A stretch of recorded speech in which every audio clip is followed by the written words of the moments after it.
ನಮಸ್ತೆ ಸ್ನೇಹಿತರೆ, ಇವತ್ತು ನಾವು ಪ್ರಥಮ BA ಇತಿಹಾಸ, ಭಾರತ ಇತಿಹಾಸ ಮತ್ತು ಸಂಸ್ಕೃತಿಯಲ್ಲಿ ಅಭ್ಯಾಸವನ್ನು ಮುಂದುವರಿಸ್ತಾ ಹೋಗುವ ಬ್ಲಾಕ್ 1ರಲ್ಲಿ ಬರುವಂಥ ಎಲ್ಲ ಮುಖ್ಯವಾದ ಪ್ರಶ್ನೆಗಳನ್ನು ಈಗ ಅಭ್ಯಾಸವನ್ನು ಮಾಡ್ತಾ ಇದ್ದೇವೆ. ಈಗಾಗಲೇ ನಾವು ಇತಿಹಾಸದ ಅಧ್ಯಯನದ ಪ್ರಾಮುಖ್ಯತೆಯನ್ನು ತಿಳ್ಕೊಂಡಿದ್ದೇವೆ. ಹರಪ್ಪ ಸಂಸ್ಕೃತಿಯ ನಾಗರಿಕತೆ ಯೋಜನೆಯ ಲಕ್ಷಣಗಳನ್ನು ತಿಳ್ಕೊಂಡಿದ್ದೇವೆ. ಇವತ್ತು ವೈದಿಕ ಸಂಸ್ಕೃತಿಯಲ್ಲಿ ಅವರು ಕೇಳಿರುವಂತಹ ಪ್ರಶ್ನೆ ಯಾವುದು ಮುಖ್ಯವಾದಂತಹ ಪ್ರಶ್ನೆ ಇದೆ ಅಂತ ನೋಡ್ಕೊಳ್ತಾ ಅಭ್ಯಾಸವನ್ನು ಆರಂಭಿಸುವ. ಇದರಲ್ಲಿ 5 ಅಂಕಕ್ಕೆ ಕೇಳಿರುವಂತಹ ಪ್ರಶ್ನೆ ಋಗ್ವೇದದ ಬಗ್ಗೆ 5 ಅಂಕಕ್ಕೆ ಕೇಳ್ತಾರೆ. ಋಗ್ವೇದ ಅಂದರೆ ಏನು? ಋಗ್ವೇದ ಅಂತ ಹೇಳಿದರೆ ವೇದಗಳಲ್ಲಿ ಪ್ರಾಚೀನವಾದುದು ಋಗ್ವೇದ. ಇದು ಆರ್ಯರ ಆಗಮನದಿಂದ ಭಾರತದಲ್ಲಿ ಅವರ ವಿಕಾಸದವರೆಗಿನ ಇತಿಹಾಸದ ಮೇಲೆ ಬೆಳಕನ್ನು ಚೆಲ್ಲುವಂಥದ್ದು. ಋಗ್ವೇದವು ದೇವತೆಗಳನ್ನು ಸ್ತುತಿಸುವಂತಹ ಶ್ಲೋಕವನ್ನು ಹೊಂದಿದೆ. ಋಗ್ವೇದದಲ್ಲಿ ಏನಿದೆ?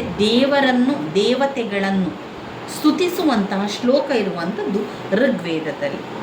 ದೇವತೆಗಳ ಆರಾಧನೆಯ ಸಮಯದಲ್ಲಿ ಯಜ್ಞ ಯಾಗಾದಿಗಳನ್ನು ಅರ್ಪಿಸುವಾಗ ಅವುಗಳನ್ನು ರಾಗವಾಗಿ ಹಾಡಲಾಗುತ್ತಿತ್ತು. ಇವೆಲ್ಲದರ ಉನ್ನತ ಮಟ್ಟ ಆಧ್ಯಾತ್ಮಿಕ ಸಾಧನೆಗೆ ಮನುಷ್ಯನನ್ನು ಕೊಂಡೊಯ್ಯಬಲ್ಲವು ಎಂಬ ನಂಬಿಕೆ ಪ್ರಾಚೀನ ಕಾಲದಲ್ಲಿತ್ತು. ಋಗ್ವೇದದಲ್ಲಿರುವಂತಹ ಶ್ಲೋಕಗಳು ಹಲವು ಋಷಿಗಳ ರಚನೆಯಾಗಿದ್ದು ಒಂದೇ ಪುಸ್ತಕವಲ್ಲ. ಅದರಲ್ಲಿ 1028 ಸೂಕ್ತ ಅಥವಾ ಶ್ಲೋಕಗಳಿದೆ. 1028 ಸೂಕ್ತ ಅಥವಾ ಶ್ಲೋಕಗಳಿದೆ. ಅವುಗಳನ್ನು 10 ಮಂಡಲಗಳನ್ನಾಗಿ ವಿಭಾಗಿಸಲಾಗಿದೆ. ಮೊದಲನೆಯ ಮತ್ತು 10ನೆಯ ಮಂಡಲಗಳಲ್ಲಿ ಅನೇಕ ಕುಟುಂಬಗಳಿಗೆ ಸೇರಿದ ಋಷಿಗಳ ರಚನೆಗಳಿವೆ. ಋಗ್ವೇದವು ಆರ್ಯರ ಕಾಲದ ರಾಜಕೀಯ, ಸಾಮಾಜಿಕ, ಧಾರ್ಮಿಕ ಜೀವನವನ್ನು ತಿಳಿದುಕೊಳ್ಳಲು ಸಹಕಾರಿಯಾಗಿದೆ.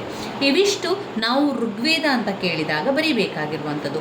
5 ಅಂಕದ ಪ್ರಶ್ನೆ ಬಂದಾಗ ನಾವು 1.5 ಪುಟದಷ್ಟು ಉತ್ತರವನ್ನು ಬರೀಬೇಕು. ಈಗ ನಿಮಗೆ ಬರುವಂತಹ ಪ್ರಶ್ನೆ ಏನು ಅಂತ ಹೇಳಿದರೆ, ಇವಿಷ್ಟು ಕೊಟ್ಟಾಗ ನಾವು 1.5 ಪುಟದಷ್ಟು ಬರೀಲಿಕ್ಕೆ ಹೇಗೆ ಸಾಧ್ಯ? ನಮಗೆ ಅದನ್ನು 1.5 ಪುಟದಷ್ಟು ಬರಿಬೋದಾ ಎನ್ನುವಂಥ ಪ್ರಶ್ನೆ ತುಂಬ ಜನರಲ್ಲಿ ಬರ್ತದೆ. ಅಂದರೆ ನೀವು ಮಾಡಬೇಕಾಗಿರುವಂಥದ್ದು ಪ್ರತಿಯೊಂದು ವಾಕ್ಯ ಅಥವಾ ಪ್ರತಿಯೊಂದು ವಿಶೇಷವಾಗಿರುವಂತಹ ವಿಷಯವನ್ನು ಪಾಯಿಂಟ್ಸ್ ಆಗಿ ನೀವಿಲ್ಲಿ ತಗೊಳ್ಬೇಕು. ಹೇಗೆ? ಋಗ್ವೇದ ಅಂತ ಬರೀರಿ. ಋಗ್ವೇದದ ವಿಚಾರವಾಗಿ ನಾವು ತಿಳಿಯುವುದೇನೆಂದರೆ ಅಥವಾ ಋಗ್ವೇದ ಎನ್ನುವಂಥದ್ದು ಅಂತ ಬರೆದು ಪಾಯಿಂಟ್ಸ್ ರೀತಿಯಲ್ಲಿ ಬರಿತಾ ಹೋಗಬೇಕು. 1ನೇ ಪಾಯಿಂಟ್ಸ್, ಋಗ್ವೇದವು ಅತ್ಯಂತ ಪ್ರಾಚೀನವಾಗಿರುವಂಥ ವೇದವಾಗಿದೆ. Point number 1. ನಾವು ಅದನ್ನೇ ಒಂದೊಂದು ಪಾಯಿಂಟ್ಸ್ ಆಗಿ ತಗೊಳ್ತಾ ಹೋಗಬೇಕು. ನಂತರ 2ನೇದಾಗಿ, ಋಗ್ವೇದವು ಆರ್ಯರ ಆಗಮನದಿಂದ ಭಾರತಕ್ಕೆ ಬಂತು. 3, ಋಗ್ವೇದವು ಇತಿಹಾಸದ ಮೇಲೆ ಬೆಳಕನ್ನು ಚೆಲ್ಲುತ್ತದೆ. 4, ಋಗ್ವೇದವು ದೇವತೆಗಳನ್ನು ಸ್ತುತಿಸುವ ಶ್ಲೋಕಗಳನ್ನು ಹೊಂದಿದೆ. 5, ದೇವತೆಗಳ ಆರಾಧನೆಯ ಸಮಯದಲ್ಲಿ ರಾಗವಾಗಿ ಇದನ್ನು ಹಾಡಲಾಗುತ್ತದೆ. 6, ಯಜ್ಞ ಯಾಗಾದಿಗಳನ್ನು ಅರ್ಪಿಸುವಾಗ ಇದನ್ನು ಹಾಡಲಾಗುತ್ತದೆ. 7, ಉನ್ನತ ಮಟ್ಟದ ಆಧ್ಯಾತ್ಮಿಕ ಸಾಧನೆಗೆ ಮನುಷ್ಯನನ್ನು ಕೊಂಡೊಯ್ಯುತ್ತದೆ. 8, ಈ ರೀತಿಯ ಒಂದು ನಂಬಿಕೆ ಪ್ರಾಚೀನ ಕಾಲದಲ್ಲಿತ್ತು. 9, ಋಗ್ವೇದದ ಶ್ಲೋಕಗಳು ಹಲವು ಋಷಿಗಳ ರಚನೆಯಾಗಿದೆ. 10, ಋಗ್ವೇದವು ಒಂದೇ ಪುಸ್ತಕವಲ್ಲ. 11, ಋಗ್ವೇದವು 1028 ಸೂಕ್ತವನ್ನು ಅಥವಾ ಶ್ಲೋಕಗಳನ್ನು ಹೊಂದಿದೆ. 12, ಋಗ್ವೇದವನ್ನು 10 ಮಂಡಲಗಳನ್ನಾಗಿ ವಿಭಾಗಿಸಲಾಗಿದೆ. 13, ಋಗ್ವೇದವು ಮೊದಲನೆಯ ಹಾಗೂ 10ನೆಯ ಮಂಡಲಗಳಲ್ಲಿ ಅನೇಕ ಕುಟುಂಬಗಳಿಗೆ ಸೇರಿದ ಋಷಿಗಳ ರಚನೆಗಳಿದೆ. 14, ಋಗ್ವೇದವು ಆರ್ಯರ ಕಾಲದ ರಾಜಕೀಯ ವಿಷಯವನ್ನು ತಿಳಿಸಿಕೊಡುತ್ತದೆ. ಋಗ್ವೇದವು ಆರ್ಯರ ಕಾಲದ ಸಾಮಾಜಿಕ ಜೀವನವನ್ನು ತಿಳಿದುಕೊಳ್ಳಲು ಸಹಕಾರಿಯಾಗಿದೆ. ಋಗ್ವೇದವು ಆರ್ಯರ ಕಾಲದ ಧಾರ್ಮಿಕ ಜೀವನವನ್ನು ತಿಳಿದುಕೊಳ್ಳಲಿಕ್ಕೆ ಸಹಕಾರಿಯಾಗಿದೆ. ಹಾಗಾದರೆ ನಮಗೆ ಒಂದು 15 ಪಾಯಿಂಟ್ಸ್ಗಳಷ್ಟು ಸಿಗ್ತದೆ ನೋಡಿ. ಈ 15 ಪಾಯಿಂಟ್ಸ್ಗಳನ್ನು ಬರೆದು ಆ 15 ಪಾಯಿಂಟ್ಸ್ಗಳನ್ನು 2 ಸಾಲುಗಳಷ್ಟು ನೀವು ವಿವರಿಸ್ತಾ ಹೋದ್ರಾಯಿತು. ಈ ರೀತಿಯಾಗಿ ಮಾಡಬೇಕು. ಅವರು ನಮಗೆ 10 ಸಾಲುಗಳನ್ನು ಕೊಟ್ಟಿರುವಂತಹ ಉತ್ತರಗಳನ್ನು ನಾವು 1.5 ಪುಟದಷ್ಟು ಕೂಡ ಬರಿಬೋದು, 3 ಪುಟದಷ್ಟು ಕೂಡ ಬರಿಬೋದು, 4-5 ಪುಟದ ತನಕ ಕೂಡ ಬರಿಬೋದು. ಹೇಗೆ ಅಂದರೆ ಈ ರೀತಿಯಾಗಿ ಪಾಯಿಂಟ್ಸ್ ಮಾಡಿಕೊಂಡು ಬರಿಬೇಕು. ಮೊದಲಿಗೆ ಪಾಯಿಂಟ್ಸನ್ನೆಲ್ಲ ಪಾಯಿಂಟ್ ನಂಬರ್ ಹಾಕಿಯೇ ಪಾಯಿಂಟ್ಸನ್ನು ಬರೆಯಿರಿ. ನಂತರ ಪ್ರತಿಯೊಂದು ಪಾಯಿಂಟ್ಸನ್ನು ಮೇಲ್ಗಡೆಯಲ್ಲಿ ಬರೆದು ಅದಕ್ಕೊಂದು ಅಂಡರ್ಲೈನನ್ನು ಮಾಡಿ ಅದಕ್ಕೆ 1-2 ಸಾಲುಗಳಷ್ಟು ವಿವರಣೆಯನ್ನು ಕೊಡಬೇಕು. ಅದು 5 ಅಂಕಕ್ಕೆ 1.5 ಪುಟದಷ್ಟು ಬರೀಬೇಕಾದ್ರೆ, ಒಂದು ವೇಳೆ ಅದನ್ನೇ ಅವರು 10 ಅಂಕಕ್ಕೆ ಕೊಟ್ಟರೆ ನೀವು 3-4 ಪುಟದಷ್ಟು ಉತ್ತರವನ್ನು ಬರೀಬೇಕಾಗ್ತದೆ. ಪ್ರತಿಯೊಂದು ಪುಟಕ್ಕೂ 2 ಪಾಯಿಂಟ್ಸ್ಗಳನ್ನು ಬರೆದು ಆ ಪಾಯಿಂಟ್ಸ್ಗಳಿಗೆ ಅರ್ಧ ಪುಟದಷ್ಟಾದರೂ ನೀವು ವಿವರಣೆಯನ್ನು ಬರಿತಾ ಹೋಗಬೇಕು. ಈ ರೀತಿಯಾಗಿ ನಾವು ಯಾವುದೇ ಒಂದು ವಿಷಯವನ್ನು ಕಲಿತಾಗ ಅದನ್ನು 5 ಅಂಕಕ್ಕೂ ಕೂಡ ಬರೀಲಿಕ್ಕೆ ನಮಗೆ ಗೊತ್ತಾಗಬೇಕು, 10 ಅಂಕಕ್ಕೂ ಕೂಡ 15 ಅಂಕಕ್ಕೂ ಕೂಡ ನಾವು ಬರೆಯುವಂತಹ ಯೋಚನೆಯನ್ನು ಅದರಲ್ಲಿ ಮಾಡ್ತಾ ಹೋಗಬೇಕು. ಈ ರೀತಿಯಾಗಿ ನೀವು ಹೆಚ್ಚಾಗಿ ಬರೆಯುವಂಥದ್ದು ಅಥವಾ ನೀವು ಎಲ್ಲ ಪ್ರಶ್ನೆಗೆ ಉತ್ತರವನ್ನು ಈ ರೀತಿ ಬರಿತಾ ಹೋಗಬೇಕು. ಇನ್ನು ಇದರಲ್ಲಿ ಕೇಳಿರುವಂತಹ 5 ಅಂಕದ ಪ್ರಶ್ನೆ ಅಥರ್ವಣ ವೇದ. ಅಥರ್ವಣ ವೇದವನ್ನು ಕೇಳಿದ್ದಾರೆ, ಹಾಗೆ ಉಪನಿಷತ್ತಿನ ಬಗ್ಗೆ ಕೇಳಿದ್ದಾರೆ. ಅಥರ್ವಣ ವೇದ ಅಂದರೆ ಏನು? 711 ಶ್ಲೋಕಗಳನ್ನು ಹೊಂದಿರುವಂಥದ್ದು ಅಥರ್ವಣ ವೇದ. ಈ ವೇದವು ಹಲವಾರು ರೀತಿಯ ಮಾಟ ಮಂತ್ರ ತಂತ್ರಗಳ ವಿವರ ಇರುವಂಥದ್ದು ಅಥರ್ವಣ ವೇದದಲ್ಲಿ. ಯಜ್ಞ ಯಾಗಾದಿಗಳಲ್ಲದೆ ಮಾಟ ಮಾಡುವಂಥದ್ದು, ಮಂತ್ರ ಮಾಡುವಂಥದ್ದು, ದೇವರ ಆರಾಧನೆ ಮಾಡುವ ಹಲವು ವಿಧಿಗಳನ್ನು ಇದರಲ್ಲಿ ಚರ್ಚಿಸಲಾಗ್ತದೆ. ಶುದ್ಧ ಆಧ್ಯಾತ್ಮಿಕವಾಗಿರುವಂತಹ ಉಳಿದ ವೇದಗಳಿಗಿಂತ ಭಿನ್ನವಾಗಿರುವಂತಹ ಈ ಒಂದು ವೇದವು ಆರ್ಯರು ಮಾಟ ಮಂತ್ರಗಳನ್ನು ನಂಬಿಕೆ ಹೊಂದಿದ್ದರೆಂಬುದನ್ನು ಇದರ ಮೂಲಕ ನಮಗೆ ಸ್ಪಷ್ಟವಾಗಿ ಗೋಚರಿಸುತ್ತದೆ. ಈ 4 ಮುಖ್ಯ ವೇದಗಳಲ್ಲದೆ ಬ್ರಾಹ್ಮಣಕ, ಅರಣ್ಯಕ, ಉಪನಿಷತ್ತುಗಳು ಅಂತಿಮ ವೇದದ ಕಾಲದಲ್ಲಿ ರಚನೆಗೊಂಡಂತಹ ವೈದಿಕ ಕೃತಿಗಳಾಗಿದೆ. ಇದೆಲ್ಲ ಕೂಡ ವೈದಿಕ ಕೃತಿಗಳಾಗಿರುವಂಥದ್ದು. ಆರ್ಯರ ಸಂಸ್ಕೃತಿ ಹಾಗೂ ಆ ಕಾಲದ ಬೆಳವಣಿಗೆಯ ಬಗ್ಗೆ ತಿಳಿಯಲು ಈ ಒಂದು ವೈದಿಕ ಸಾಹಿತ್ಯ ಅತಿ ಮುಖ್ಯವಾದುದು. ಆರ್ಯರು ತಮ್ಮ ಧಾರ್ಮಿಕ ಹಾಗೂ ಆಧ್ಯಾತ್ಮಿಕ ಆಸಕ್ತಿಗಳನ್ನು ವೇದಗಳಲ್ಲಿ ಪ್ರಕಟಿಸಿದ್ದಾರೆ. ವೇದ ಅಂದರೆ ಜ್ಞಾನ ಎಂದು ಅರ್ಥವನ್ನು ಕೊಡುವಂಥದ್ದು. ವೇದದಲ್ಲಿ 4 ವೇದಗಳು, ಋಗ್ವೇದ, ಯಜುರ್ವೇದ, ಸಾಮವೇದ, ಅಥರ್ವಣ ವೇದ ಎಂದು. ಈ 4 ವೇದಗಳಲ್ಲದೆ ಬ್ರಾಹ್ಮಣಕಗಳು, ಅರಣ್ಯಕಗಳು, ಉಪನಿಷತ್ತುಗಳು ಕೂಡ ಇವೆ. ಇವೆಲ್ಲ ವೈದಿಕ ಸಾಹಿತ್ಯಗಳನ್ನೆನಿಸಿಕೊಳ್ಳುವಂಥದ್ದು. ಇವುಗಳನ್ನು ಆರ್ಯರು ರಚಿಸಿದರಿಂದಲೂ ಮತ್ತು ಆರ್ಯರ ಇತಿಹಾಸವನ್ನು ತಿಳಿಯಲು ಇದು ನಮಗೆಲ್ಲ ಸಿಗಿರುವಂತಹ ಒಂದು ಆಧಾರವಾಗಿರುವಂಥದ್ದು. ಉಪನಿಷತ್ತಿನ ಬಗ್ಗೆ ತಿಳ್ಕೊಳ್ಳೋಣ. ಉಪನಿಷತ್ತು ಅಂದರೆ ಏನು? ಉಪನಿಷತ್ತು ಎಂದರೆ ಸಮೀಪದಲ್ಲಿ ಅಂದರೆ ಹತ್ತಿರದಲ್ಲಿದೆ ಎನ್ನುವಂಥದ್ದು. ಸಮೀಪದಲ್ಲಿ ಎಂದು ಅರ್ಥವನ್ನು ಕೊಡುವಂಥದ್ದು. ಅಂದರೆ ಗುರುವಿನ ಸಮೀಪದಲ್ಲಿ ಕುಳಿತು ತತ್ವಾರ್ಥವನ್ನು ಗ್ರಹಿಸುವುದು ಎಂದಾಗುತ್ತದೆ. ಆಧ್ಯಾತ್ಮಿಕ ಚಿಂತನೆಯೇ ಉಪನಿಷತ್ತುಗಳ ಉದ್ದೇಶ. ಕ್ರಿಸ್ತಪೂರ್ವ 800ರಿಂದ ಕ್ರಿಸ್ತಪೂರ್ವ 600ರವರೆಗೆ ಈ ಉಪನಿಷತ್ತು ರಚನೆಯಾಗಿದೆ. ಇದರಲ್ಲಿ ಎಷ್ಟು ಉಪನಿಷತ್ತುಗಳಿವೆ? ಇದರಲ್ಲಿ 108 ಉಪನಿಷತ್ತುಗಳಿವೆ. ಉಪವೇದಗಳೆಂದರೆ ಕರೆಯಲಾಗುವ ಶಿಕ್ಷಾ, ಜ್ಯೋತಿಷ್ಯ, ಕಲ್ಪ, ವ್ಯಾಕರಣ, ನಿರುಕ್ಕಾಯ ಮತ್ತು ಛಂದಸ್ಸುಗಳು ಈ ಸಮಯದಲ್ಲಿ ರಚನೆಯಾದವು. ಆರ್ಯರು ಸಾಧಿಸಿದ ಆಧ್ಯಾತ್ಮಿಕ ಪ್ರೌಢಿಮೆಗೆ ಇದು ಸಾಕ್ಷಿಯಾಗಿದೆ. ಈ ಕೃತಿಗಳ ಆಧಾರದ ಮೇರೆಗೆ ಋಗ್ವೇದದ ಕಾಲದ ನಂತರ ಕಾಲ ಅಂದರೆ ಅಂತಿಮ ವೇದದ ಕಾಲದಲ್ಲಿನ ಆರ್ಯರ ರಾಜಕೀಯ, ಸಾಮಾಜಿಕ, ಧಾರ್ಮಿಕ, ಆರ್ಥಿಕ ಜೀವನವನ್ನು ಅರಿತುಕೊಳ್ಳಬಹುದಾಗಿದೆ. ಆರ್ಯರ ರಾಜಕೀಯ ವ್ಯವಸ್ಥೆ ಪ್ರಶ್ನೆ ಬಂದಿದೆ ಸ್ನೇಹಿತರೆ. ಋಗ್ವೇದದ ಕಾಲದ ರಾಜಕೀಯ, ಸಾಮಾಜಿಕ, ಆರ್ಥಿಕ ಪರಿಸ್ಥಿತಿಯನ್ನು ತಿಳಿಸಿ ಅಂತ. ನಾವು ರಾಜಕೀಯ ಬಗ್ಗೆ ಋಗ್ವೇದದ ಕಾಲದ ರಾಜಕೀಯ ವ್ಯವಸ್ಥೆಯನ್ನು ತಿಳ್ಕೊಳ್ಳುವ, ಸಾಮಾಜಿಕ ಪರಿಸ್ಥಿತಿಯನ್ನು ತಿಳ್ಕೊಳ್ಳುವ, ಆರ್ಥಿಕ ಸ್ಥಿತಿಗತಿಗಳ ಬಗ್ಗೆ ಕೂಡ ತಿಳ್ಕೊಳ್ಬೇಕು. ಮೊದಲಿಗೆ ರಾಜಕೀಯ ವ್ಯವಸ್ಥೆಯನ್ನು ನೋಡಬೇಕು. ಋಗ್ವೇದದ ಕಾಲದ ಆರ್ಯರ ರಾಜಕೀಯ ಬೆಳವಣಿಗೆ ತುಂಬನೇ ಕುತೂಹಲಕಾರಿಯಾಗಿದೆ. ಮೊದಲು ಗುಂಪುಗಳಾಗಿ ಚಲಿಸುತ್ತಿದ್ದ ಆರ್ಯರು ತಮ್ಮನ್ನು ಗುಂಪು ಅಥವಾ ಪಂಗಡಗಳಾಗಿಯೇ ಗುರುತಿಸಿಕೊಂಡರು. ಅವರ ಚಟುವಟಿಕೆಗಳೆಲ್ಲ ತಮ್ಮ ಗುಂಪಿನ ಪಶುಗಳ, ಜನರ ಸಂರಕ್ಷಣೆಯ ಮೇಲೆ ಕೇಂದ್ರೀಕೃತಗೊಂಡಿತ್ತು. ಹೀಗೆ ಒಂದು ಕಡೆಯಿಂದ ಮತ್ತೊಂದು ಕಡೆ ಚಲಿಸುತ್ತಿದ್ದ ಆರ್ಯರು ಋಗ್ವೇದ ಕಾಲದಲ್ಲಿ ಭಾರತದ ವಾಯುವ್ಯ ಭಾಗದ ಸಪ್ತಸಿನ್ ಪ್ರದೇಶಗಳು, ನಂತರ ಗಂಗಾ ಯಮುನಾ ನದಿ ಬಯಲು ಪ್ರದೇಶಗಳಲ್ಲಿ ನೆಲೆ ನಿಂತು ವಾಸಿಸಲಾರಂಭಿಸಿದರು. ಋಗ್ವೇದ ಕಾಲದ ರಾಜಕೀಯವು ಕುಟುಂಬ, ಗ್ರಾಮ, ವಿಷ, ಜನ, ಗಣ ಅಥವಾ ರಾಜ್ಯಗಳ ರೂಪದಲ್ಲಿ ವ್ಯವಸ್ಥಿತಗೊಂಡಿತ್ತು. ಇಲ್ಲಿ ಮುಖ್ಯವಾಗಿ ನಾವು ನೋಡುವಂಥದ್ದು, ರಾಜಕೀಯ ಪರಿಸ್ಥಿತಿಯಲ್ಲಿ ಕಾಣುವಂಥದ್ದು ಕುಲ ಹಾಗೂ ಪಂಗಡಗಳು. ಕುಲ ಹಾಗೂ ಪಂಗಡಗಳು. 2 ರಾಜನ್ ಮತ್ತು ಅವನ ಕರ್ತವ್ಯಗಳು, ರಾಜ ಮತ್ತು ಅವನ ಕರ್ತವ್ಯಗಳು. ಸಭೆ ಮತ್ತು ಸಮಿತಿಗಳು, ನ್ಯಾಯ ಆಡಳಿತ ಪದ್ಧತಿ. ಈ 4 ಪಾಯಿಂಟ್ಸ್ಗಳನ್ನು ನಾವು ಋಗ್ವೇದದ ಕಾಲದ ರಾಜಕೀಯ ವ್ಯವಸ್ಥೆಯಲ್ಲಿ ಬರಿತಾ ಹೋಗಬೇಕು. ಆರ್ಯರ ಕಾಲದ ರಾಜಕೀಯ ವ್ಯವಸ್ಥೆ, ಋಗ್ವೇದದ ಕಾಲದ ರಾಜಕೀಯ ವ್ಯವಸ್ಥೆ ಅದಾಗಿರುವಂಥದ್ದು. ಅದರಲ್ಲಿ ಮೊದಲ ಪಾಯಿಂಟ್ ಕುಲ ಹಾಗೂ ಪಂಗಡಗಳು. 2 ರಾಜ ಮತ್ತು ಅವನ ಕರ್ತವ್ಯಗಳು, ರಾಜ ಮತ್ತು ಅವನ ಕರ್ತವ್ಯಗಳು. 3 ಸಭೆ ಮತ್ತು ಸಮಿತಿಗಳು. 4 ನ್ಯಾಯ ಆಡಳಿತ ಪದ್ಧತಿ. ಇದರ ವಿವರಣೆಯನ್ನು ಸ್ವಲ್ಪ ತಿಳಿತಾ ಹೋಗುವ ಸ್ನೇಹಿತರೆ. ಕುಲ ಮತ್ತು ಪಂಗಡಗಳು. ಋಗ್ವೇದದ ಕಾಲದಲ್ಲಿ ಕುಟುಂಬವು ರಾಜಕೀಯ ವ್ಯವಸ್ಥೆಯ ಮೂಲ ಘಟಕವಾಗಿತ್ತು. ಹಲವು ಕುಟುಂಬಗಳು ಸೇರಿ ಒಂದು ಕುಲವಾಗ್ತಾ ಇತ್ತು. ಹಲವಾರು ಕುಲಗಳು ಸೇರಿ ಒಂದು ಪಂಗಡ ಕೂಡ ಆಗ್ತಾ ಇತ್ತು. ಇದರಲ್ಲಿ ಕುಲ ಯಾವ ರೀತಿ ಬರ್ತದೆ, ಪಂಗಡ ಯಾವ ರೀತಿ ಬರ್ತದೆ ಅಂದರೆ ನೀವು ಬರೆದ್ರಾಯಿತು. ಋಗ್ವೇದ ಕಾಲದಲ್ಲಿ ಯಾವ ರೀತಿ ಕುಲ ಇತ್ತು ಅಂತ ಹೇಳಿದರೆ, ಈಗ ರಾಜಕೀಯ ವ್ಯವಸ್ಥೆಯ ಮೂಲ ಘಟಕವಾಗಿತ್ತು. ಹಲವು ಕುಟುಂಬಗಳು ಸೇರಿ ಏನಾಗ್ತಾ ಇತ್ತು, ಹಲವು ಕುಟುಂಬಗಳು ಸೇರಿ ಒಂದು ಕುಲವಾಗ್ತಾ ಇತ್ತು. ಹಲವಾರು ಕುಲಗಳು ಸೇರಿ ಏನಾಗ್ತಾ ಇತ್ತು, ಪಂಗಡ ಆಗ್ತಾ ಇತ್ತು. ಹಲವಾರು ಕುಲಗಳು ಸೇರಿ ಒಂದು ಪಂಗಡವಾಗ್ತಾ ಇತ್ತು. ತಂಡೋಪತಂಡಗಳು ಭಾರತಕ್ಕೆ ಬಂದ ಆರ್ಯರು ಪಂಗಡ ಮೂಲಕವೇ ತಮ್ಮನ್ನು ಕುಲಗಳಾಗಿ ಸಂಘಟಿತಗೊಂಡರು. ಋಗ್ವೇದವು ಭಾರತ ಮತ್ತು ಕುಲ ಮುಂತಾದ ಪಂಗಡಗಳನ್ನು ಹೆಸರಿಸಲಾಯಿತು. ಆದರೆ ಅವುಗಳಲ್ಲಿ ಈಗ ಬೇರೆ ಬೇರೆ ರೀತಿಯ ಪಂಗಡಗಳು ಪ್ರಸಿದ್ಧವಾಗ್ತಾ ಹೋಯಿತು. ಕೆಲವೊಂದು ಪ್ರಚಲಿತ ಬಂತು, ಇನ್ನು ಕೆಲವು ಪ್ರಚಲಿತದಲ್ಲಿ ಇರಲಿಲ್ಲ. ಈ ಪಂಗಡಗಳೇನಾಯಿತು, ಮುಂದೊಂದು ರಾಜ್ಯಗಳಾಗಿ ಪ್ರಸಿದ್ಧಿಯನ್ನು ಪಡೀತದೆ. ನಂತರ ನಿಧಾನದಲ್ಲಿ ಈ ಪಂಗಡಗಳಿದೆಯಲ್ಲ, ಅದನ್ನೇ ಒಂದೊಂದು ರಾಜ್ಯವಾಗಿ ಹೆಸರು ಬರ್ತದೆ. ಆರ್ಯರು ಯುದ್ಧ ಪ್ರಿಯರು.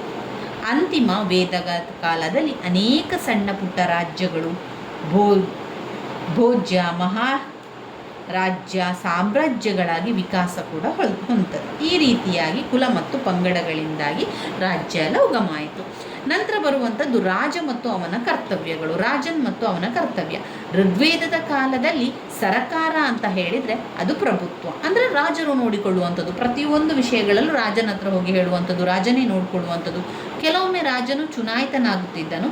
ರಾಜತ್ವವು ವಂಶಪಾರಂಪರ್ಯವಾಗಿ ಬರ್ತಾ ಇತ್ತು. ಇದನ್ನು ಬೇರೊಬ್ಬರಿಗೆ ಕೊಡುವ ಹಾಗಿಲ್ಲ, ಅವರ ಕುಟುಂಬದಲ್ಲಿ ಅವರ ಒಬ್ಬರ ನಂತರ ಒಬ್ಬರಿಗೆ ಬರುವಂಥದ್ದು. ರಾಜನು ತನ್ನ ಪಂಗಡ ಸದಸ್ಯರ ಗೌರವಾದರಗಳಿಗೆ ಪಾತ್ರನಾಗ್ತಾ ಇದ್ದ. ಇವನು ನಿರಂಕುಶಾಧಿಕಾರಿಯಾಗಿರಲಿಲ್ಲ, ಏಕೆಂದರೆ ರಾಜನ್ ತನ್ನ ದೈನಂದಿನ ಕಾರ್ಯಗಳಲ್ಲಿ ಕೆಲವು ಸಂಪ್ರದಾಯಗಳನ್ನು ಪಾಲಿಸಬೇಕಾಗ್ತಾ ಇತ್ತು. ರಾಜನ ಅಧಿಕಾರ ಸೀಮಿತ ಆಗಿದ್ದು ಹೆಚ್ಚಿನ ಪ್ರಭಾವಗಳಾಗಿತ್ತು. ಶ್ರೀಮಂತಿಕೆಯ ಪ್ರದರ್ಶನವಾಗಲಿ ಇರುತ್ತಿರಲಿಲ್ಲ. ರಾಜನು ತನ್ನ ಜವಾಬ್ದಾರಿಗಳನ್ನು ಸರಿಯಾಗಿ ಪೂರೈಸಿದಾಗಲೇ ಅವನಿಗೆ ಪ್ರಜೆಗಳು ತಮ್ಮ ವರಮಾನದ ಒಂದು ಭಾಗವನ್ನು ತೆರಿಗೆಯಾಗಿ ನೀಡ್ತಾ ಇದ್ರು. ಅದನ್ನು ಋಗ್ವೇದದಲ್ಲಿ ಬಲಿ ಎಂದು ಕರೆಯಲಾಗಿದೆ. ಅಂತಿಮ ವೇದದ ಕಾಲದಲ್ಲಿ ರಾಜನ ಅಧಿಕಾರ ವ್ಯಾಪ್ತಿಗಳು ಹೆಚ್ಚಾಗ್ತಾ ಹೋಯಿತು. ರಾಜ್ಯದ ಒಂದು ವಿಸ್ತಾರಕ್ಕನುಗುಣವಾಗಿ ಅವನನ್ನು ರಾಜಾದಿರಾಜ, ರಾಜ ಮಹಾರಾಜ, ಚಕ್ರವರ್ತಿ, ಸಾಮ್ರಾಟ ಈ ರೀತಿಯಾಗಿ ಅನೇಕ ಹೆಸರುಗಳಿಂದ ಕರೀತಾ ಇದ್ರು. ಅವನು ಮುಖ್ಯವಾಗಿ ರಾಜ್ಯದ ಯೋಗಕ್ಷೇಮಗಳನ್ನು ನೋಡ್ಕೊಳ್ಬೇಕಿತ್ತು. ರಾಜ್ಯಗಳ ವಿಸ್ತಾರ, ಸುಭದ್ರ ಆಡಳಿತ ವ್ಯವಸ್ಥೆ, ಜನರ ಆಸ್ತಿಪಾಸ್ತಿ, ಅವರ ಒಂದು ರಕ್ಷಣೆ, ಪಶುಗಳ ರಕ್ಷಣೆ, ಪ್ರಜೆಗಳ ಪ್ರಾಣ ರಕ್ಷಣೆ, ಆಸ್ತಿ ರಕ್ಷಣೆ, ಗುರು ಹಿರಿಯರ ಗೌರವ ಸಲ್ಲಿಕೆ, ಪಂಗಡ ಶ್ರೇಯಸ್ಸಿಗಾಗಿ ಯಜ್ಞಯಾಗಾದಿಗಳನ್ನು ನಡೆಸುವುದು, ದೇವತಾ ಕಾರ್ಯಗಳನ್ನು ಕ್ರಮಬದ್ಧವಾಗಿ ತಪ್ಪದಂತೆ ನಡೆಸುವುದು, ಅಶ್ವಮೇಧ ಯಾಗ ಮಾಡುವುದು ಎಲ್ಲ ಕೂಡ ರಾಜನ ಪ್ರಮುಖ ಕರ್ತವ್ಯವಾಗಿತ್ತು. ಇದಲ್ಲದೆ ತನ್ನ ಕುಲದ ಅಥವಾ ಸಾಮ್ರಾಜ್ಯದ ಸರಹದ್ದನ್ನು ರಕ್ಷಿಸಿಕೊಳ್ಳಲು ಸೈನ್ಯವನ್ನು ಹೊಂದಿರಬೇಕಿತ್ತು. ಯುದ್ಧದ ಸಮಯದಲ್ಲಿ ಸೈನ್ಯದ ಮುಂಚೂಣಿಯಲ್ಲಿದ್ದಾಗ ನಾಯಕತ್ವದ ಶೌರ್ಯವನ್ನು ಮೆರೆಯುವುದು ಆ ಕಾಲದ ಒಂದು ವಿಶೇಷ ಗುಣ ಆಗಿತ್ತು. ಇನ್ನು ಬರುವಂಥದ್ದು ಸಭೆ ಮತ್ತು ಸಮಿತಿಗಳು.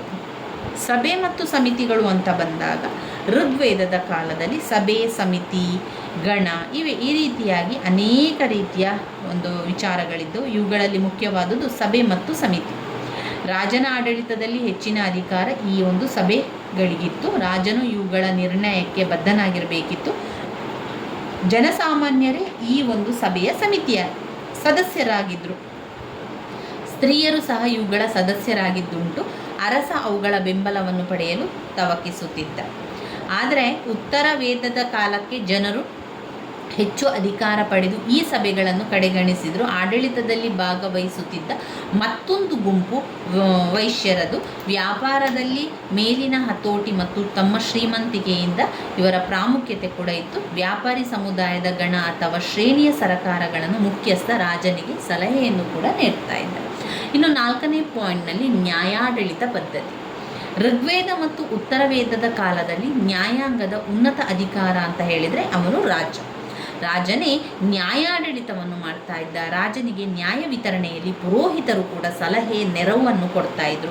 ಗ್ರಾಮಗಳಲ್ಲಿ ಗ್ರಾಮಣಿ ಎಂಬುವವರು ನ್ಯಾಯ ತೀರ್ಮಾನವನ್ನು ಮಾಡ್ತಾ ಇದ್ರು. ಕಳ್ಳತನ, ಮೋಸ, ದರೋಡೆ, ಡಕಾಯಿತ ಮುಂತಾದ ಅಪರಾಧಗಳಿಗೆ ಶಿಕ್ಷೆಯನ್ನು ನೀಡುತ್ತಿದ್ದರ ಬಗೆಗೆ ಋಗ್ವೇದದಲ್ಲಿ ಉಲ್ಲೇಖಿಸುವುದರಿಂದ ಈ ಒಂದು ಅಪರಾಧಗಳಿಗೆ ಶಿಕ್ಷೆ ನೀಡುವಂಥ ವ್ಯವಸ್ಥೆ ಋಗ್ವೇದದ ಕಾಲದಲ್ಲಿಯೇ ಜಾರಿಯಲ್ಲಿತ್ತು ಎಂದು ವ್ಯಕ್ತವಾಗುತ್ತದೆ.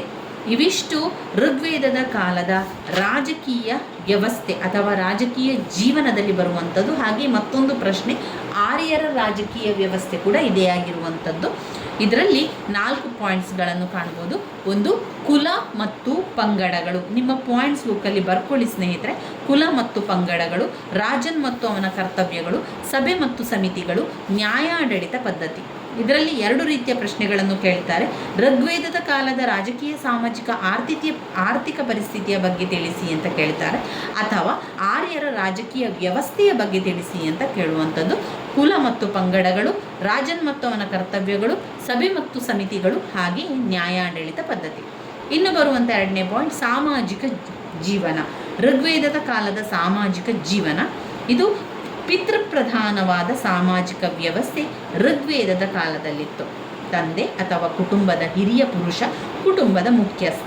ಕುಟುಂಬದ ಇತರ ಸದಸ್ಯರ ಮೇಲೆ ಅವನ ನಿಯಂತ್ರಣವಿತ್ತು. ಕುಟುಂಬದ ಎಲ್ಲ ವ್ಯವಹಾರಗಳ ಮೇಲೆ ಅವನಿಗೆ ಅಧಿಕಾರ ಕೂಡ ಇತ್ತು. ಗುರು ಹಿರಿಯರನ್ನು ಗೌರವಿಸುವುದು, ಅಶಕ್ತರನ್ನು ನೋಡಿಕೊಳ್ಳುವುದು, ಕುಟುಂಬದ ಆಸ್ತಿಯನ್ನು ಹೆಚ್ಚಿಸುವುದು ಅವರ ಕರ್ತವ್ಯವಾಗಿತ್ತು. ಪೂರ್ವಿಕರಿಗೆ ಮತ್ತು ದೇವತೆಗಳಿಗೆ ಹವಿಸ್ಸನ್ನು ಅರ್ಪಿಸುವುದು ಕೂಡ ಅವರ ಒಂದು ಜವಾಬ್ದಾರಿಯಾಗಿತ್ತು. ಇನ್ನು 2ನೇ ಪಾಯಿಂಟ್ನಲ್ಲಿ, ಆ ಕಾಲದಲ್ಲಿ ಸ್ತ್ರೀಯರಿಗೆ ಉತ್ತಮ ಸ್ಥಾನವನ್ನು ಕೊಡಲಾಗಿತ್ತು. ಹೆಣ್ಣು ಮಕ್ಕಳಿಗೆಲ್ಲ ಶಿಕ್ಷಣವನ್ನು ಕೂಡ ಕೊಡಿಸ್ತಾ ಇದ್ರು. ಈಕೆ ಗಂಡನೊಂದಿಗೆ ಸಹಕಾರ್ಯಕರ್ತೆಯನ್ನು ಸಂಗಾತಿಯಾಗಿ ಜೀವನವನ್ನು ನಡೆಸ್ತಾ ಇದ್ದು. ಮೇಲ್ವರ್ಗದ ಹೆಣ್ಣು ಮಕ್ಕಳಿಗೆ ಶಿಕ್ಷಣ ಕೊಡಿಸಲಾಗ್ತಾ ಇತ್ತು. ಬಹುಪತ್ನಿತ್ವ ಸಾಮಾನ್ಯವಾಗಿತ್ತು. ಅರಸರು 4 ಸ್ತ್ರೀಯರು ಮದುವೆಯಾಗಬಹುದಿತ್ತು. ಸಮಾಜದಲ್ಲಿ ಪತಿ ಪತ್ನಿಯರ ಒಂದು ಸ್ಥಾನ, ಇಲ್ಲಿ ಸಮಾಜದಲ್ಲಿ ಪತಿ ಪತ್ನಿಯರು ಸಮಾನ ಸ್ಥಾನವನ್ನು ಪಡೆಯುತ್ತಿದ್ದರು. ಬಾಳ ಸಂಗಾತಿಯನ್ನು ಆಯ್ಕೆ ಮಾಡಿಕೊಳ್ಳಲು ಸ್ತ್ರೀ ಪುರುಷರಿಗಿಬ್ಬರಿಗೂ ಕೂಡ ಅವಕಾಶ ಇತ್ತು. ಪ್ರೇಮ ವಿವಾಹ ಆಚರಣೆಯಲ್ಲಿ ಕೂಡ ಇತ್ತು. ಸತಿ ಪದ್ಧತಿಯಾಗಲಿ ಬಾಲ್ಯ ವಿವಾಹವಾಗಲಿ ಪ್ರಚಲಿತವಾಗಿರಲಿಲ್ಲ. ಇನ್ನು ವಿಧವೆ ಹುಡುಗಿಯರಿಗೆ ವರದಕ್ಷಿಣೆ ಕೊಡಲಾಗ್ತಾ ಇತ್ತು. ಸತಿ ಪದ್ಧತಿ ಅನಂತರ ವೇದಗಳ ಕಾಲದಲ್ಲಿ ಜಾರಿಗೆ ಬಂದಿತು. ಋಗ್ವೇದದ ಕಾಲದಲ್ಲಿ ಪರಿಚಯವಿರಲಿಲ್ಲ. ಸ್ತ್ರೀಯರಿಗೆ ಸಮಾನ ಸ್ವಾತಂತ್ರ್ಯವಿದ್ದರೂ ಕಾನೂನಿನ ದೃಷ್ಟಿಯಲ್ಲಿ ಹಾಗಿರಲಿಲ್ಲ. ಅವರು ಮನೆಯಲ್ಲಿ ಗಂಡ ಅಥವಾ ಮಕ್ಕಳ ಆಶ್ರಯದಲ್ಲಿರಬೇಕಿತ್ತು. ಋಗ್ವೇದದ ಕಾಲದಲ್ಲಿ ಸ್ತ್ರೀಯರ ನೈತಿಕತೆ ಉನ್ನತ ಮಟ್ಟದ್ದಾಗಿತ್ತು. ಇನ್ನು ಪಾಯಿಂಟ್ ನಂಬರ್ 3ರಲ್ಲಿ ನಾವು ನೋಡಿದರೆ, ವೇದದ ಕಾಲದಲ್ಲಿ ಸ್ತ್ರೀಯರ ವಿದ್ಯಾಭ್ಯಾಸಕ್ಕೆ ಬಹಳ ಮಹತ್ವ ನೀಡಲಾಗಿತ್ತು. ಆ ಕಾಲದಲ್ಲಿ ಉನ್ನತ ವಿದ್ಯಾಭ್ಯಾಸ ಪಡೆದ ಅನೇಕ ಸ್ತ್ರೀಯರು ಕೂಡ ಇದ್ದರು. ವಿಶ್ವಾವರ, ಘೋಷ, ಲೋಪಾಮುದ್ರ, ಅಪಾಲ, ಮುದ್ಗಾಲಿನಿ, ನಿವಾವರಿ, ಈ ರೀತಿಯಾಗಿ ಅನೇಕ ಸ್ತ್ರೀಯರು ಋಗ್ವೇದದ ಸೂಕ್ತಗಳನ್ನು ರಚಿಸಿದರು. ಇಂತಹ ಸುಮಾರು ಸ್ತ್ರೀಯರ ಹೆಸರುಗಳು ವೇದಗಳಲ್ಲಿ ಕಂಡು ಬರುತ್ತದೆ. ಅಂತಿಮ ವೇದ ಅಥವಾ ಉತ್ತರ ವೇದದ ಕಾಲದಲ್ಲಿ ಯಜ್ಞವಲ್ಯನ ಪತ್ನಿರಾಯ, ಮೈತ್ರೇಯಿ ಮತ್ತು ಕಾತ್ಯಾಯನಿಯಿಂದ ಮಹಾನ್ ಪಂಡಿತರಾಗಿದ್ದರು ಎಂಬುದು ಉಪನಿಷತ್ತುಗಳಿಂದ ತಿಳಿದು ಬರುತ್ತದೆ. ಈ ಕಾಲದ ಮಹಾನ್ ಜ್ಞಾನಿ ಗಾರ್ಗಿಯು ಯಜ್ಞವಲ್ಯವನನ್ನೇ ವಾದಕ್ಕೆ ಆಹ್ವಾನಿಸಿದ್ದುಂಟು. ಇವರೆಲ್ಲರೂ ಮೇಲ್ವರ್ಗದ ಸ್ತ್ರೀಯರಾಗಿದ್ದರು.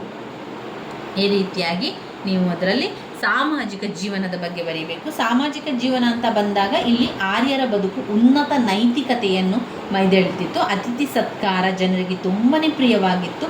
ಕಳ್ಳತನ ಮತ್ತು ದರೋಡೆ ಮಾಡುವುದು, ಸುಳ್ಳು ಹೇಳುವುದು, ಮಾಟಮಂತ್ರ ಮಾಡುವುದು, ಪಾಪಕೃತ್ಯಗಳಿಸುವುದು, ವ್ಯಭಿಚಾರ ಮಾಡುವಂಥದ್ದು, ಇದೆಲ್ಲ ಕೂಡ ಪಾಪಕೃತ್ಯಗಳನ್ನು ದಂಡಾರ್ಹ ಅಪರಾಧ ಎಂದು ಪರಿಗಣಿಸಲಾಗಿತ್ತು. ಆರ್ಯರ ಸಾಮಾಜಿಕ ಜೀವನವು ಶ್ರೇಣೀಕೃತ ವ್ಯವಸ್ಥೆಯನ್ನು ಹೊಂದಿತ್ತು. ಶುದ್ಧ ಅಶುದ್ಧ ಕಲ್ಪನೆಯ ಮೇಲೆ ಸಮಾಜವನ್ನು 4 ವರ್ಣವಾಗಿ ಮಾಡಿದ್ರು. ಕ್ರಮೇಣ ಅದು ಜಾತಿ ವ್ಯವಸ್ಥೆಯಾಗಿ ಉಳಿದುಕೊಂಡು, ಜಾತಿ ವ್ಯವಸ್ಥೆ ಹುಟ್ಟಿನಿಂದ ಆಗಿರದೆ ವೃತ್ತಿ ಆಧಾರಿತವಾಗಿತ್ತು. ಪುರೋಹಿತ್ಯ ಸಹ ವಂಶಪಾರಂಪರ್ಯವಾಗಿರಲಿಲ್ಲ, ಜಾತಿಯ ಬಂಧನವಿರಲಿಲ್ಲ. ಆದರೆ ಜಾತಿ ವ್ಯವಸ್ಥೆ ಇತ್ತೆಂಬುದು ಋಗ್ವೇದದ ಪುರುಷ ಸೂಕ್ತ ತಿಳಿಸುತ್ತದೆ. ಅದನ್ನು ನಂತರ ಬರೆದು ಸೇರಿಸಲಾಯಿತೆಂದು ಹಲವರ ಅಭಿಪ್ರಾಯ. ಮೊದಲಿಗೆ ದ್ವಿಜ ಮತ್ತು ಶೂದ್ರರಲ್ಲಿ ಭೇದ ಉಂಟಾದರೂ ಅಲ್ಲಿಂದ ಜಾತಿ ವ್ಯವಸ್ಥೆ ಜನ್ಮ ತಾಳುವಂಥದ್ದು. ನಂತರ ಮೊದಲು ಯಾವುದೇ ರೀತಿಯ ಜಾತಿ ವ್ಯವಸ್ಥೆ ಇರಲಿಲ್ಲ, ನಂತರ ಜಾತಿ ವ್ಯವಸ್ಥೆ ಆರಂಭ ಆಗುವಂಥದ್ದನ್ನು ಕಾಣ್ಬೋದು. ಇನ್ನು ನಾವು ನೋಡಿದರೆ ಋಗ್ವೇದದ ಕಾಲದ ಆರ್ಥಿಕ ಪರಿಸ್ಥಿತಿಯನ್ನು ಓದ್ಕೊಳ್ಬೇಕು. ಋಗ್ವೇದದ ಕಾಲದಲ್ಲಿ ಆರ್ಥಿಕ ಜೀವನ ಗ್ರಾಮೀಣಧಾರಿತವಾಗಿತ್ತು. ಅಂದರೆ ಆರ್ಥಿಕವಾಗಿ ಅವರು ಹೇಗೆ ಸಂಪಾದನೆ ಮಾಡ್ತಾ ಇದ್ರು ಅಂತ. ಹಿಂದಿನ ಕಾಲದಲ್ಲಿ ನೀವು ನೋಡಿದರೆ ಯಾವುದೇ ರಾಜ್ಯ ಮನೆತನ ಇರ್ಬೋದು, ಯಾವುದೇ ಒಂದು ಪ್ರಶ್ನೆ ಆಗಿರ್ಬೋದು, ಆರ್ಥಿಕ ಜೀವನ ಅಂತ ಬಂದಾಗ ಅಲ್ಲಿ ಅವರು ಪಶುಸಂಗೋಪನೆಯನ್ನು ಮಾಡುವುದು, ಭತ್ತ, ರಾಗಿ, ಜೋಳ ಈ ರೀತಿಯ ಆಹಾರ ಪದಾರ್ಥಗಳನ್ನು ತಯಾರಿಸುವಂಥದ್ದು, ಹಣ್ಣು ಹಂಪಲುಗಳನ್ನು ಬೆಳೆಸುವಂಥದ್ದು, ತರಕಾರಿಗಳನ್ನು ಬೆಳೆಸುವಂಥದ್ದು, ಈ ರೀತಿಯಾಗಿ ಮಾಡ್ತು. ವ್ಯಾಪಾರ ವಾಣಿಜ್ಯಗಳನ್ನು ಮಾಡುವಂಥದ್ದು, ಈ ರೀತಿಯನ್ನು ಮಾಡಿ ಆರ್ಥಿಕ ಪರಿಸ್ಥಿತಿ ಉತ್ತಮವನ್ನು ಪಡಿಸ್ತಾ ಇದ್ರು. ಋಗ್ವೇದದ ಕಾಲದಲ್ಲಿ ಆರ್ಥಿಕ ಜೀವನ ಗ್ರಾಮೀಣಧಾರಿತವಾಗಿತ್ತು. ಮರ ಮತ್ತು ಬೊಂಬುಗಳಿಂದ ಮನೆಗಳನ್ನು ನಿರ್ಮಿಸ್ತಾ ಇದ್ರು. ಮನೆಗಳಲ್ಲಿ ಹಲವು ಕೊಠಡಿಗಳಿದ್ದವು. ಕೋಟೆಯಿಂದ ಸುತ್ತುವರಿದ ಊರುಗಳನ್ನು ಪುರಗಳೆಂದು ಕರೆಯುತ್ತಾ ಇದ್ರು. ಶತ್ರುದಾಳಿಯ ಕಾಲದಲ್ಲಿ ಸುತ್ತಲಿನ ಹಳ್ಳಿಗಳ ಜನರು ಪುರಗಳಲ್ಲಿ ಆಶ್ರಯವನ್ನು ಕೂಡ ಪಡಿತಾ ಇದ್ರು. ಇನ್ನು ಅವರ ಮುಖ್ಯ ಜೀವನ ಕೃಷಿ ಭೂಮಿಯಾಗಿತ್ತು.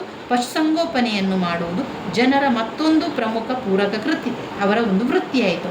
ಅವರ ಬದುಕಿಗೆ ಬೇಕಾದ ಪ್ರಾಣಿಗಳಲ್ಲಿ ಕುದುರೆ, ಕುರಿ, ಆಡು, ಕತ್ತೆ ಮುಂತಾದವಿದ್ದರೂ ಕೂಡ ಹಸುವಿಗೆ ಹೆಚ್ಚಿನ ಪ್ರಾಮುಖ್ಯತೆಯನ್ನು ಕೊಡ್ತಾ ಇದ್ರು. ಹಸು ಅವರ ಸಂಪತ್ತಾಗಿತ್ತು. ಹಸುಗಳ ಸಂಪತ್ತು ಅಳೆಯುತ್ತಾ ಇತ್ತು. ಎಷ್ಟು ಹೆಚ್ಚು ಇದ್ದಾಗ ಕೂಡಲೇ ಹೆಚ್ಚು ಸಂಪತ್ತಿದ್ದಾರೆ ಹೆಚ್ಚು ಸಂಪತ್ತು ಇದೆ ಎನ್ನುವಂಥದ್ದು ತಿಳಿತಾ ಇದ್ರು. ವಸ್ತು ವಿನಿಮಯ ಹಸುಗಳನ್ನು ಹಣದ ರೂಪದಲ್ಲಿ ಉಪಯೋಗಿಸ್ತಾ ಇದ್ರು. ಹಸುಗಳ ಕಿವಿಯ ಮೇಲೆ ಅವುಗಳ ಪಾಲಕನ ಮುದ್ರೆಯನ್ನು ಕೂಡ ಹಾಕಲಾಗ್ತಾ ಇತ್ತು.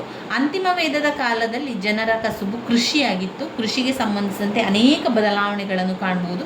ಇಲ್ಲಿ ವಿವಿಧ ಬಗೆಯ ಬೇಸಾಯ ಪದ್ಧತಿಗೆ ರೂಢಿಗೆ ಬಂತು. ಬೀಜವನ್ನು ಬಿತ್ತಿ ಬೆಳೆಗಳನ್ನು ಅಭಿವೃದ್ಧಿಪಡಿಸುವುದು. ಅಂತಿಮ ವೇದದ ಕಾಲದಲ್ಲಿ ಆರ್ಯರು ಕೃಷಿ ಮತ್ತು ಪಶುಸಂಗೋಪನೆಗಳಲ್ಲಿ ಪ್ರಮುಖ ವೃತ್ತಿಗಳಲ್ಲದೆ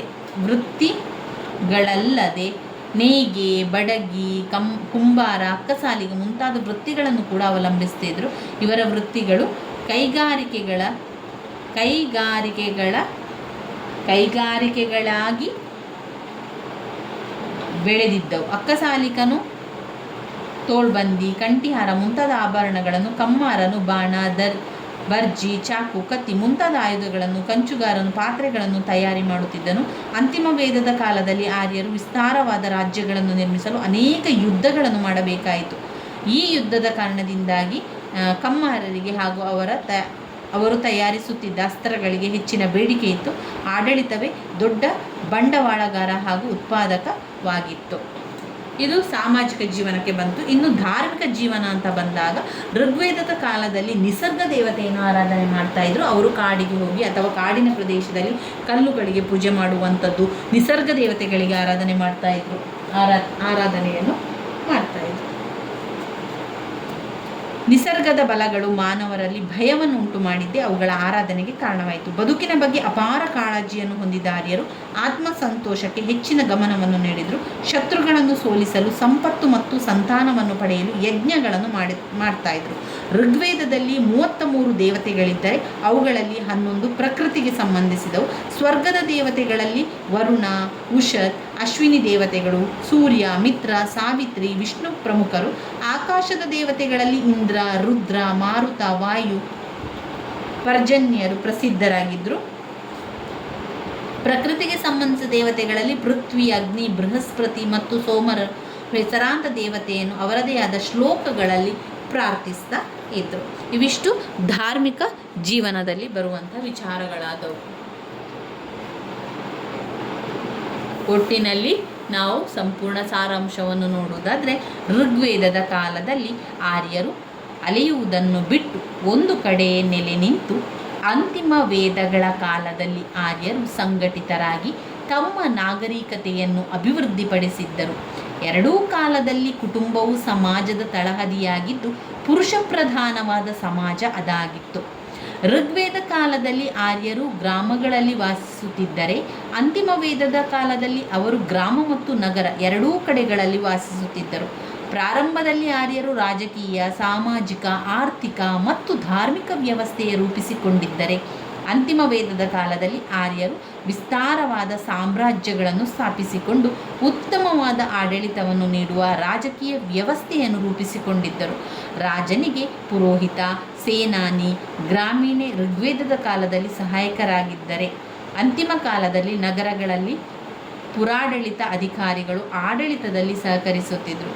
ಸಭಾ ಸಮಿತಿಗಳು ಎರಡೂ ಕಾಲದಲ್ಲಿ ಕಾರ್ಯನಿರ್ವಹಿಸುತ್ತಿದ್ದವು. ಕೃಷಿ, ಕುರಿ ಸಾಗಾಣಿಕೆ ಋಗ್ವೇದ ಕಾಲದ ಆರ್ಯರ ಮುಖ್ಯ ಕಸುಬಾಗಿತ್ತು. ಹಸು, ಕುದುರೆ ಮತ್ತು ರಸ್ತೆಗಳನ್ನು ನಿರ್ಮಿಸಿಕೊಂಡು ಸರಕು ಸಾಗಾಣಿಕೆಗೆ ಉತ್ತರ ವೇದದ ಕಾಲದ ಆರ್ಯರು ಬಳಸ್ತಾ ಇದ್ರು. ಅವರು ಉತ್ತಮವಾದ ಉಡುಪನ್ನು ಧರಿಸ್ತಾ ಇದ್ರು. ಮಾಂಸಾಹಾರ ಮತ್ತು ಸಸ್ಯಾಹಾರ ಎರಡೂ ಆ ಕಾಲದಲ್ಲಿ ಆರ್ಯರ ಆಹಾರ ಪದ್ಧತಿ ಕೂಡ ಆಗಿತ್ತು. ಋಗ್ವೇದದ ಕಾಲದಲ್ಲಿ ಅದು ಕ್ಲಿಷ್ಟ ರೂಪ ಪಡೆದುಕೊಂಡಿತ್ತು. ಧರ್ಮವು ಸರಳವಾಗಿದ್ದು, ಸ್ವರ್ಗಲೋಕದ ದೇವತೆ, ಅಂತರಿಕ್ಷ ದೇವತೆ, ಭೂದೇವತೆಗಳೆಂದು ಹಲವಾರು ದೇವತೆಗಳನ್ನು ಋಗ್ವೇದದ ಕಾಲದ ಆರ್ಯರು ಆರಾಧಿಸುತ್ತಿದ್ದರು.